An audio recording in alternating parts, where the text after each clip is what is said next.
তেমন ভালো না। আসসালামু আলাইকুম এভরিওয়ান। হ্যালো।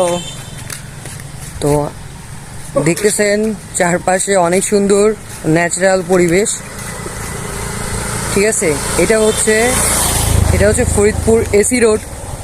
হ্যাঁ, এই এসি রোডটা সব থেকে বিখ্যাত এই ন্যাচারাল পরিবেশের জন্য। আর একটা জিনিস বিখ্যাত আছে, সেটা না বললেই না। তারপর আচ্ছা বলি, এখানে কিছুদিন আগে হচ্ছে একটা গুজব ছড়াইছিল ভূতের বিষয় নিয়ে, তাই না ভাই? হ্যাঁ হ্যাঁ, অবশ্যই। রাতের বেলা যদি আসে তাহলে ভূতের এমন একটা কিছু হবে, কিন্তু একটা গুজব ছড়াইছে এবং এটা অনেক ভাইরাল হয়েছে। কিন্তু আসলে এটা একটা গুজব, কিন্তু সব জায়গায় ভালো মন্দ আছে। যাই হোক, ওই টপিকে না যাই, আসেন আমরা একটু প্রকৃতিটা উপভোগ করি। সত্যি কথা বলতে কি, প্রকৃতি সুন্দর, কিন্তু আরেকটু যদি গাঢ় করে যদি দেখি, এ দেখেন আমার চারপাশে কিন্তু আকাশি গাছ। এসি রোডের চারপাশে আকাশি গাছ অনেক সুন্দর। আপনারা যারা আকাশি গাছ সম্বন্ধে জানেন তারা তো জানেনই, আর যারা জানেন না তাদের একটু বলি।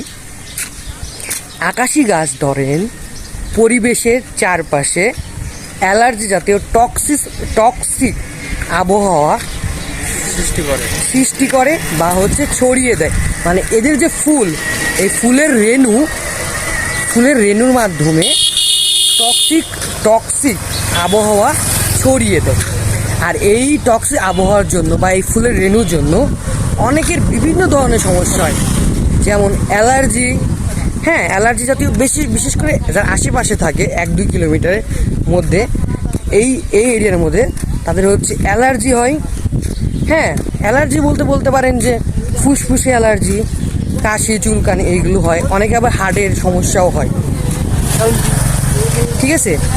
আর হচ্ছে এই গাছ যদি আশেপাশে থাকে তাহলে কৃষকের জন্য খুবই ক্ষতিকর হয়, কারণ এই গাছ প্রচুর পরিমাণে পানি শোষণ করে।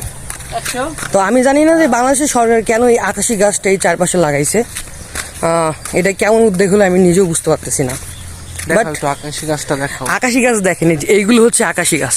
ওকে, আপনারা একটু আসবেন, এখানে এসে যাচাই করে দেখবেন। সো এটা একটা টক্সিক গাছ, কিন্তু সুন্দর লাগতেছে পরিবেশটা।